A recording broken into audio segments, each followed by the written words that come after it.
فیستیڤاڵێکی هەرزانکردنی نرخ بۆ یەکەم جار لەسەر ئاستی کوردستان لە سلێمانی بەڕێوە دەچێت و بڕیارە ماوەی مانگێک بەردەوام بێت.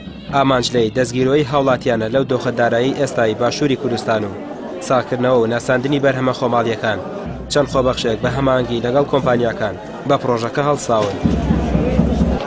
پێداویستی ڕۆژانەیە، خواردەمەنی ڕۆژانەی هاوڵاتیانە، کاری پاکەرەوەیە، کارەباییاتە، کاری دەسە لە ئەمڕۆ بەردەوامە بێتاوەکو 30 مانگ بۆ ماوەی 30 ڕۆژ بەردەوامێ، بەڵام لە ئەگەری فشارخستنە سەرمان لەلایەن کۆمپانیەکان و هاوڵاتیانەوە بۆ بەردەوامی ئێمە بیرەوەکەینەوە کە بەردەوام بێت. ئەمە کە قسەمان لەگەڵا کردوون بە شەرتی ئەوە بووە کە کەمتر لە جوملە، کەمتر لە نرخی جوملە بدرێ بە هاوڵاتیان. ئەجینا ئەمە چه سوودێکیە کە تۆ لە بازار قوتێ دۆشاوی تەماتە بە 1750 دینار بێ و لێرە 1750 دینار بێ.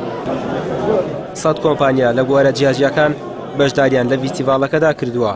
هاوشانی بەرهەمە بیانیەکان، بەرهەمی ناخۆی و کاری دەستیش نەمایش کراوە. فرۆشیاران مەبەستیانە بە نرخێکی کەمتر لە بازار لێرەدا کەلوپەلەکانیان بە هاوڵاتیان بفرۆشن.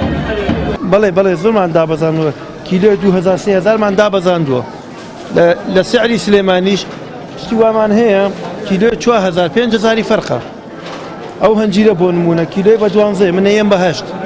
ئەمە 4000 داشکاوە زۆرە بۆ هاوڵاتی. 1000 دینار 2 کیلۆ 3 کیلۆ تەماتەکە بۆ هاوڵاتی وانە. ئێمە لێرە هاوکاریکەن لە شوێنێکی تر شتێکی تر قەرەبووە کاتەوە. هەندێک لە هاوڵاتیان گلەیان لە نرخەکان هەیە و دەڵێن لەگەڵ بازار جیاوازی ئەو تۆی نییە، دەکرا زیاتر لەوەی ئێستا داشکان بکرێت. بەڵام ئەم هاوڵاتیە تا ئەندازەیەک لە نرخەکان ڕازیە، بەڵام پێی وایە باشتر بوو فیستیڤاڵەکە هەمیشەی بێت نەک بۆ کاتێکی دیاریکراو. یعنی بۆ مانگێک بێت، ئەی بۆ هەتاتایی نەبێ خەڵکێکە بێت سوودی لێ ببینێ مۆزەفەک، ینی خەڵکی هەژارە بۆچی ئەوانە بیانی ناوی بەوە دەرچێت دامێک بێ بۆ خەڵکە بەردەوام بێ بۆچی مانگێک ینی دوای مانگەکە خست پێویستی بە هیچ نییە.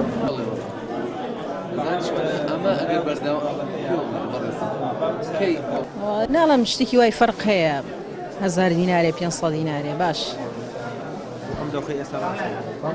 وڵای زۆر نا.